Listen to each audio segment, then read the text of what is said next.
India semifinal नहीं खेलेगी। आज देखा कि इंडिया लगता है कि आमिर की बात मान रही है, सेमीफाइनल नहीं खेलेगी।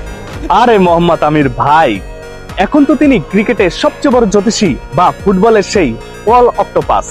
তিনি যাই বলছেন জাস্ট কপি পেস্ট হয়ে মাঠে নামছে।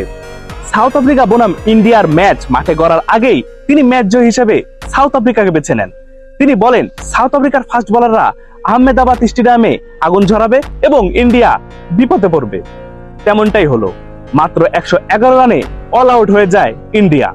76 রানের বড় ব্যবধানে হেরে যায় তারা। এর আগেও মোহাম্মদ আমির অভিষেক শর্মা সম্পর্কে বলেন তিনি একজন স্লগার, তিনি লাইনের বল খেলতে পারেন না।